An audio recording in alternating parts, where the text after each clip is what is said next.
OET ലിസണിങ്ങിൽ part എയിൽ കോണ്ടെക്സ്ച്വൽ statements അല്ലെങ്കിൽ supporting statements ഉണ്ട്.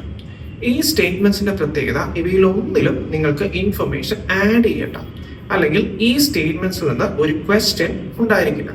പക്ഷേ ഫസ്റ്റ് 30 സെക്കൻഡ്സ് നിങ്ങൾ ക്വസ്റ്റ്യന് എന്തുമാത്രം ഇമ്പോർട്ടൻസ് കൊടുക്കുന്നു അത്രയും ഇമ്പോർട്ടൻസ് തന്നെ ഈ സ്റ്റേറ്റ്മെന്റ്സിനും കൊടുക്കണം. കാരണം നിങ്ങൾ ഓഡിയോ കേട്ട് തുടങ്ങുമ്പോൾ ഒരു പക്ഷേ നിങ്ങൾക്ക് ഫസ്റ്റ് കപ്പിൾ ഓഫ് ആൻസേഴ്സ് നിങ്ങൾക്ക് മിസ് ചെയ്യാം, അല്ലെങ്കിൽ അതിലെ കോൺവെർസേഷൻ നിങ്ങൾക്ക് പ്രോപ്പറായിട്ട് ഫോളോ ചെയ്യാൻ പറ്റണമെന്നില്ല. അങ്ങനെ ഒരു ഇഷ്യൂ ഉണ്ടായാൽ നിങ്ങൾക്ക് ഈ സപ്പോർട്ടിംഗ് സ്റ്റേറ്റ്മെന്റ്സ് ഒരു ആങ്കർ പോയിന്റ് ആയിട്ട് യൂസ് ചെയ്യാം.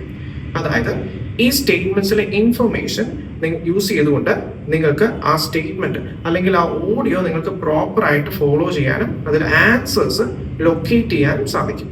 So keep this in mind when you are doing OET listening part A. MedCity International Academy. Trusted hands forever.